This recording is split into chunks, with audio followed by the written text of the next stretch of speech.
Hi, I have a wonderful story for you today about two friends who become friends forever. Their names are Stella and Charlie. This is Stella, this is Charlie. And if you are new here or you haven't subscribed yet, take a moment right now and go subscribe. And hit that bell so that you will get all the notifications when I read stories. Today we're reading the story by Bernadette Peters and the paintings are by Liz Murphy. Again, the title is Stella and Charlie, Friends Forever. And when you hear how this came about, you're going to be even more excited to know how they became friends.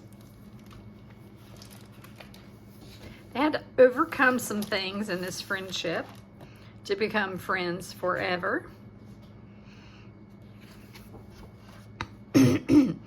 Stella lived in an apartment in New York City with her best friend Kramer.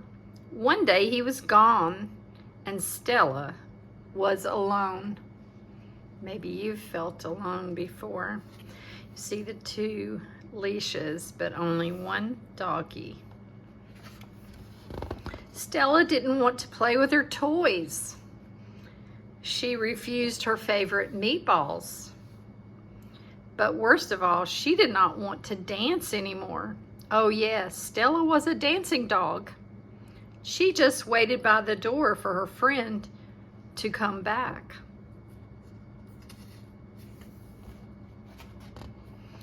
But Kramer was not coming home. Stella's mom wanted to find her a new friend, so she decided she would adopt another dog. She looked at many pictures of dogs who needed homes. She checked out dogs at animal shelters, but she couldn't find just the right friend for Stella. While you take a look at the dogs she's seeing, I'm going to take a sip of water.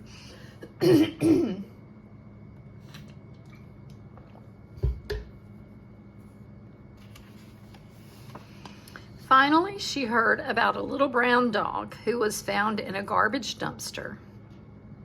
A lady heard the frightened puppy's cries and rescued him. I think this is Charlie. The dog who answered to the name Charlie was taken to an animal shelter in Texas. That's a long way from New York City. And Stella's mom was in New York, 2,000 miles away. But because her dog really needed a friend, Stella's mom decided it might be worth driving to Texas to meet Charlie. She waved goodbye to Stella and off she went.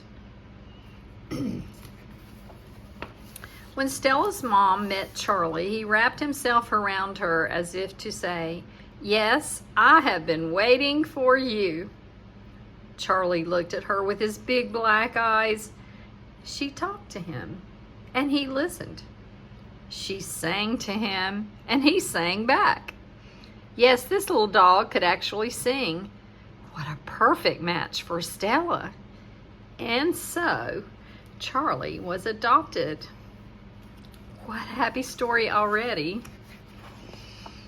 Off they went on a 3-day road trip. So Texas is way down here far south, and New York is way up here in the northeast. You can see the compass here. New York City, here comes Charlie. And here are the states they went through. Texas to Oklahoma to Missouri to Illinois to Indiana to Ohio, Pennsylvania, and to New York City. Charlie spent his first night in a hotel in Missouri. He had a plain hot dog from room service for dinner. No mustard, please. Doesn't he look happy already? And he's singing, I believe. The next day, they were on their way again. Let's go, Charlie. It's going to be a long drive. Do you think she brought the leash from home? I think there was one that color. Maybe so. They sang as they drove through Missouri on their way to Indiana. I love this. Charlie became car sick. Yuck. They stopped for a while so he could go for a walk. The sun shining on the gateway arch made a rainbow of color. This made Charlie feel much better. When passing through Columbus, Ohio, they visited the Surratt Topiary Garden. Charlie smelled everything in the garden. Delicious. He liked the dog, but his favorite sculpture was the monkey.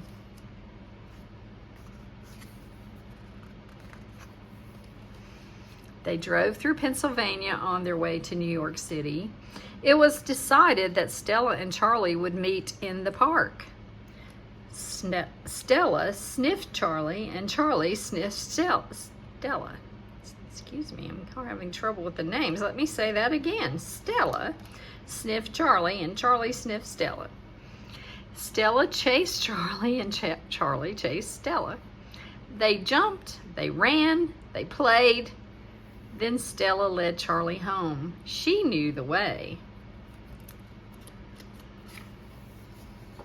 Stella wanted to play and show Charlie around, but he wasn't interested. He preferred being held and kissed.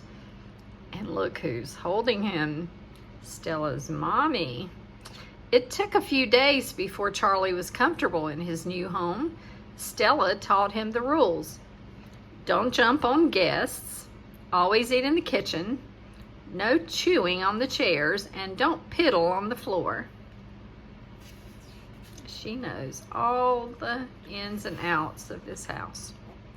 After a few weeks, Stella realized Charlie was playing with her toys and sleeping in her bed and hugging her mom and licking her bowl sometimes, even before she had finished eating. Stella wanted a friend, but she didn't want to share. Not her toys, not her food, but most of all, not her mom. One day in the park, a bumblebee stung Stella on the nose. Ouch! When Stella came home, she went right to her bed. Charlie came over and licked the sore spot on her nose. You know what? It made it feel better. Then Charlie brought Stella one of his toys, and Stella gave him a kiss. Later, when the two of them played together, Stella shared her toys. She even allowed Charlie to lick her bowl. Something's happening here. On rainy days when they could not go to the park, Mom sang and played the piano. That's the piano we saw on the front cover. And we remember he's a singer. And Stella danced, and Charlie yodeled. Stella had a forever friend, and Charlie had a forever home. Have you ever heard a happier story? This is so amazing.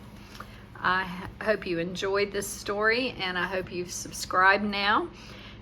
Come back to see us soon at Nini's Nest.